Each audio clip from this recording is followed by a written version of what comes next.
안녕하십니까. 명품 변호사 TV의 조용주 변호사입니다. 자, 오늘은 그 책을 읽어주는 변호사로서 이 신의 화살이라는 책을 소개하고 싶습니다. 우리가 지금 2년간 코로나로 인해서 사회적으로 많은 고통을 받고 있는데요. 우리가 인류 역사에 있어서 이런 감염병을 어떻게 견뎌냈고, 그 다음에 지금 코로나 사태에 있어서 어떻게 이제 해나갈 것인지, 해나가야 되는지에 대해서 미국의 감염병 학자인 니콜라스 A. 크리스타키스가 쓴 이 책은 상당히 읽기도 쉽고 감염병의 역사에 대해서 잘 이해할 수 있고 앞으로 우리가 코로나를 극복할 수 있는지 여부에 대해서 상세한 설명을 하고 있어서 꼭 이 책을 소개해 드리고 싶습니다. 일단 이 제목이 신의 화살이라고 하는 이유는 뭐냐면, 이제 그리스 신화에 보면은 아폴로 신이 있잖아요. 근데 아폴로 신이 질병의 신이에요. 근데 아폴로가 자기를 섬기는 신관의 딸이 그리스 사람들이 납치해 가서 풀어주지 않으니까 이것을 응징하기 위해서 화살을 엄청나게 이제 쏘기 시작합니다. 근데 그 화살이라는 거는 뭘 의미하는 건가요? 바로 죽음을 의미하는 거예요. 그래서 무자비한 죽음을 계속 화살을 쏘면서 그리스인들이 죽어나가요. 근데 9일 정도 지난 이후에 헤라라는 여신이 아폴로를 달래서 이제 화살을 그만 쏘게 해서 그리스 사람들이 덜 죽게 했다는 뭐 이런 이제 그리스 신화가 있어요. 그러니까 여기서 이제 비유하는 것은 뭐냐면, 신의 화살이라는 것은 코로나 바이러스예요. 근데 어차피 이것도 어느 시간이 지나면 끝난다는 얘기를 그리스 신화를 통해서 얘기하고 싶어 하는 거죠. 자, 신의 화살이 이 신화처럼 신의 분노로 인해서 생기는 경우도 있지만, 우리가 지금 겪고 있는 거는 코로나 바이러스예요. 인류의 3대적이 뭐냐면 바로 이러한 질병, 그 다음에 기아, 그 다음에 전쟁, 이걸 얘기를 하는데, 인류 역사를 따져봐도 가장 사람이 많이 죽는 거는 기아나 전쟁이 아닙니다. 바로 눈에 보이지 않는 매체로 인한 세균이나 바이러스로 인한 질병으로 인해서 엄청나게 죽었죠. 우리가 역사적으로 보더라도 유럽에서의 패스트, 인류의 뭐 3분의 1 절반이 죽었다고 하잖아요. 너무 참혹하기 때문에 그 기록을 보게 되면 그냥 한 마을 그냥 모두 다 죽는 거예요. 모두 다 죽는 그런 병은 정말 심했고, 그 다음에 1918년도에도 스페인 독감이라고 불리는, 이것도 이제 코로나와 같은 그런 건데, 이 바이러스가 퍼져서 전 세계 5천만 명이 죽었다고 합니다. 지금도 코로나로 인해서 지금 전 세계적으로 수백만 명이 사망을 하고 치료를 받고 하지만, 사실 이 시간의 흐름, 또 지금 우리 과학의 발달, 이런 것들 따져보면 사실 인류가 지금 코로나를 대항하고 있는 이런 역사적인 장면들은 상당히 극적이에요. 무슨 뜻이냐면, 인간이 그동안 역사적으로 해왔던 걸 바탕으로 이 보이지 않는 코로나 바이러스에 엄청나게 잘 대응을 하고 있다라는 얘기입니다. 자, 지금 우리나라에서 뭐 코로나 뭐 대책, 뭐 또 정부가 어떻게 한 거에 대해서 엄청난 비판을 하기도 하지만, 사실은 우리나라의 어떤 코로나 방역 대책은 상당히 우수한 편인 거는 인정을 해야 됩니다. 어떤 경우에는 실수도 좀 있고 뭐 이런 점도 있긴 하지만, 외국과 비교하거나 그 다음에 우리가 역사적으로 봐왔을 때 코로나에 대한 대응은 정말 혁신적이라고 할 수가 있어요. 그 대표적인 예는 저는 백신이라고 얘기하고 싶어요. 기본적으로 백신의 개발은 아주 빠른 것도 기존에 5년이 걸렸고요. 그 다음에 뭐 에볼라 바이러스도 개발이 됐는데 뭐 이것도 10년이 걸렸고, 그래서 개발을 해도 5년, 10년이 걸리는 게 보통 백신의 개발 속도인데, 이번에 우리가 지금 맞고 있는 모더나나 화이자는 RNA 방식의 그 백신인데요. 이거는 정말 놀랍게도 중국의 우한에서 바이러스가 나온 다음에 40일 만에 개발이 됐다는 사실을 아마 사람들은 모를 거예요. 근데 이게 왜 가능해졌느냐? 자, 새로운 감염병이 나타났고, 이제 이러한 것들을 그 세계적으로 과학자들이 그거를 공유하기 시작한 거예요. 그래서 어떠한 바이러스가 나오면 그 바이러스의 유전체를 분석해서 전 세계에 띄워요. 그러면은 이게 감염병이 된다 그러면 그거에 대응해서 이제 백신을 만드는 그런 방식이 상당히 속도가 돼 있고, 그래서 모더나가 40일 만에 만들어서 임상실험 들어갔고, 그리고 그 효과가 생각보다 너무 좋은 거예요. 근데 이게 하루아침에 나온 게 아니죠. 아마 RNA 방식도 40년 전부터 아이디어가 나오고 계속 그거를 시행착오를 거치면서 만들어냈던 부분인데, 이번에 코로나가 터지면서 바로 신속하게 과학자들이 유전자 정보를 공개하고 이거를 분석해서 백신을 만드는 이러한 과정들이 상당히 짧았어요. 사실은 저는 정말 불가능한 일이 미라클이라고 생각을 해요. 그렇게 해서 만들어진 백신이 이제 뭐 모더나, 뭐 화이자 백신이 있고요. 기존에 뭐 그 방식으로 만드는 백신이 요새 우리가 맞는 아스트라제네카라든가 얀센이라든가 이런 것들은 기존의 방식을 그대로 한 것이죠. 예. 그래도 어쨌든 백신의 개발 속도가 빨랐고, 이거를 전 세계적으로 엄청나게 빨리 보급을 해서 이 코로나를 이겨내고 있는데, 이거는 이전에 인류가 감염병의 역사에서 한 번도 해보지 못한 길을 가고 있는 겁니다. 자, 이 방역이라는 문제는 결국은 정부가 어떤 기준을 세워서 이제 강요를 할 수밖에 없는데요. 일단 백신은 우리가 이제 몸에 약한 그런 그 바이러스를 넣어서 우리가 항체를 형성하는 것이 기본적인 방법인데, 이러한 그 항체, 그러니까 백신이라든가 약물이 아닌 다른 방법으로 우리가 이제 코로나를 이겨내는 방법, 대표적인 게 지금 우리가 하고 있는 사회적 거리 유지입니다. 그래서 보통 2m 내외에서는 내가 감염이 되기 때문에 2m 안에 들지 말고 서로 간의 거리를 유지해라 라고 하는 건데, 이런 거를 MPI라고 이 책에서 설명을 하거든요. 근데 이러한 방식이 정말로 효과가 큽니다. 사람들이 뭐 마스크 안 껴도 된다, 처음에 우리나라도 그런 얘기 나왔었는데 그건 절대로 맞지 않고요. 마스크 끼는 거, 손 씻는 거, 그 다음에 거리 유지하는 거, 그 다음에 집합금지 시키는 거, 이것들이 이러한 감염병을 예방하는데 상당한 효과가 있다는 것은 이미 밝혀진 바가 있습니다.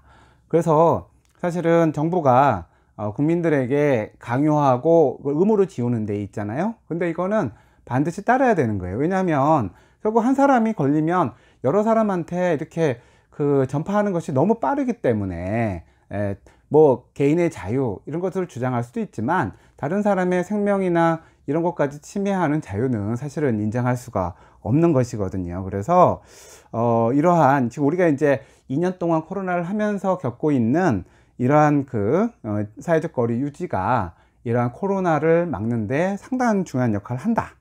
근데 그 전에 전제가 되어야 될 게 있는데, 그건 뭐냐면 이런 정책을 실시하는 정부가 상당히 강한 지도력과 신뢰를 가지고 있어야 된다는 얘기죠. 그래서 국민들한테 뭔가를 의무를 강요할 때는 왜 그래야 되는지 잘 설명을 해줘야 되는데, 바로 이 점이 중요한 거예요.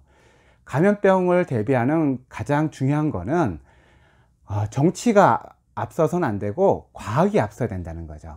과학적으로 생각하고 과학적으로 행동을 해야만 이 감염병을 막을 수 있지, 어느 종교처럼 우리 신을 믿으면 신이 지켜준다, 종교, 바이러스는 그런 거 안 따지거든요.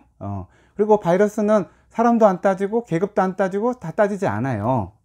그래서 이 종교나 정치가 이런 감염병에 개입을 해서 하게 되면 오히려 망치는 경우가 있는데, 어쨌든 이러한 병들은 과학이 우선이 되고, 그 다음에 정부에서는 이 과학적 지식을 보급하면서 국민들이 따를 수 있도록 해야 되는데, 가끔은 이제 가짜 뉴스들, 백신 맞으면 뭐가 된다, 뭐 이런 가짜 뉴스들이 퍼지는데, 이거는 철저하게 막아야 되는 거라고 할 수가 있겠습니다.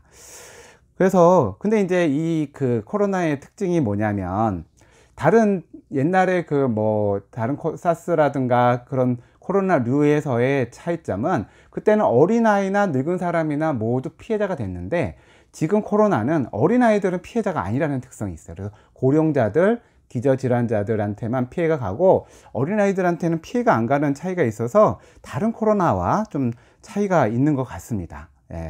그리고 이런 감염병의 특징은 뭐냐면, 인간이라고 하는 것은 기본적으로 사회적 동물이잖아요. 같이 있고 싶고 손잡고 싶고 같이 모여 있고 싶고 이런 게 재밌는데 이걸 못하게, 그래서 인간의 본성을 포기하도록 하는 것이 가장 이 감염병이 사람을 힘들게 하는 것 같아요. 그래서 앞에서 말씀드린 그런 MPI, 사회적 거리 유지, 뭐 이렇게 마스크 쓰기 이런 것들이 좀 힘들긴 하지만 감염병을 이겨내는 데는 가장 중요한 수단이다 라는 말씀을 드리고 싶고요. 그 다음에 이 코로나의 특징이 뭐냐면 이게 감염자 재생지수가 이제 여기 좀 전문적이지만 R3라고 하더라고요. 그러니까 뭐냐면 한 사람이 3명 정도 평균적으로 감염을 시킬 수가 있기 때문에 이런 정도의 확산세라면 우리 인류의 최소한 40%, 많게는 60%가 감염이 될 수가 있대요. 그러니까 집단 면역이 되기 위해서는 최소한 67% 이상이 항체를 가지고 있어야 되는 거죠. 그래서 지금 우리가 맞고 있는 이런 백신들을 철저하게 맞아서 우리가 이 사회에서 최소한 67% 이상을 백신을 맞고 항체를 가져야만 이게 전염이 안 되게 된다고 합니다. 그래서 백신을 맞는 것도 중요한 방법이라고 할 수 있고요. 그 다음에 이러한 백신을 가장 잘 해결한 나라가 어딜까요? 어떤 사람은 우리나라라고 하기도 하고요. 어디는 뭐 백신을 먼저 맞은 뭐 영국이나 이스라엘이나 미국이라고 얘기하는 사람도 있지만, 제가 보기에는 뭐 그거는 시간적인 순서의 차이가 있을 것 같기도 하지만 이렇게 코로나 같은 감염병을 가장 잘 해결하는 나라는 공적 신뢰도가 높고 과학에 기반한 강력한 지도력을 가진 나라라고 할 수 있겠어요. 그래서 그런 측면에서는 우리나라 국민들이 마스크 쓰는 건 세계 1등이라는 거 아시죠? 98%가 써요. 그러니까 우리나라의 어떤 방역의 성공은 1차적인 그 원인은 국민들의 수준이 높아요.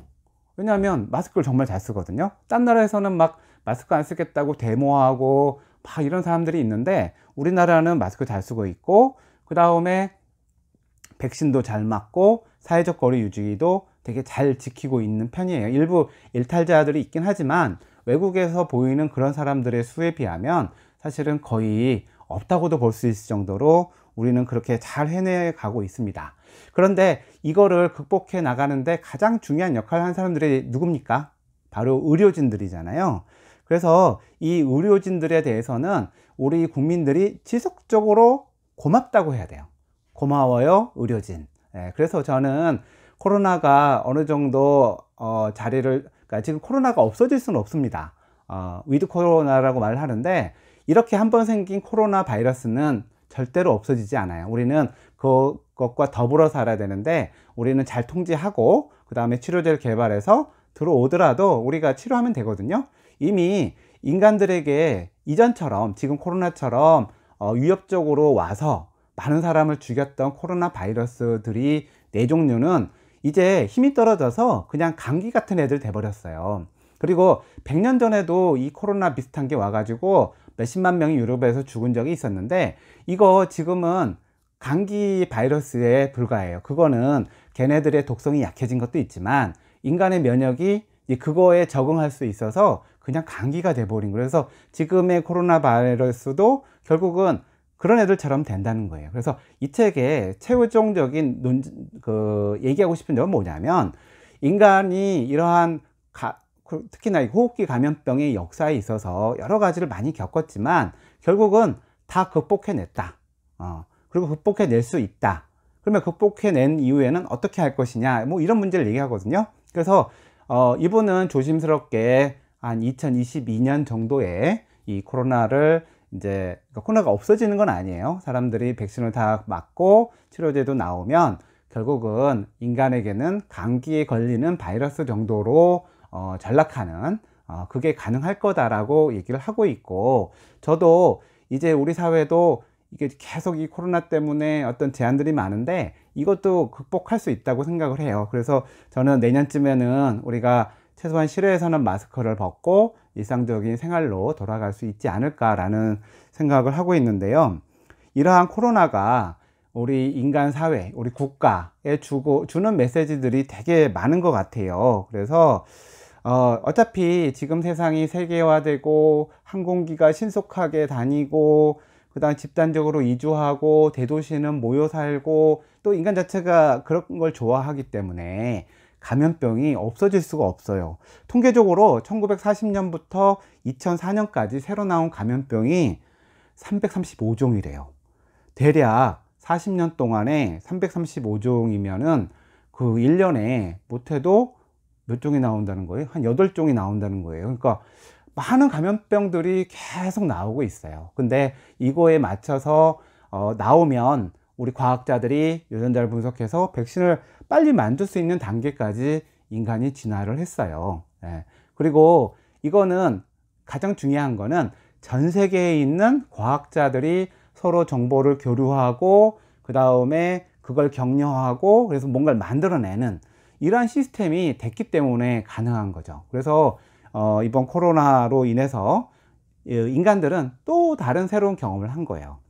더 위험한 거가 나올 수도 있어요. 일단 이런 감염병의 역사에 있어서 이런 호흡기 감염병은 50년에서 100년 사이에 큰 거 하나씩 나온다고 하거든요. 아마 인류가 이번 겪었던 경험을 바탕으로 다음에 나오는 또 바이러스가 있다면 훨씬 더 빨리 잘 대처할 수 있을 거라고 생각을 해요. 이 책은 그런 희망을 주는 책이에요. 그리고 어떻게 코로나가 만들어져서 퍼지고 대처하고 했는지에 대해서 아주 많은 역사적인 기록을 담고 있어서 코로나를 이해하고 어떻게 극복하고 여기서 우리가 뭘 배워야 될지에 대한 그러한 메시지를 이 책에서 발견할 수 있다고 생각해요. 책 되게 쉬워요. 술술 읽혀요. 여러분들도 한번 이 신의 화살이라는 책을 통해서 우리가 코로나를 어떻게 맞았고 어떻게 극복했고 어떻게 우리 인류가 변해 나갈지를 한번 이해하는 것도 좋은 기회라고 생각합니다. 이상 오늘 신의 화살이라는 책의 소개를 마치도록 했습니다. 저희 내용이 좋으면 좋아요와 구독 꼭 부탁드리겠습니다. 감사합니다.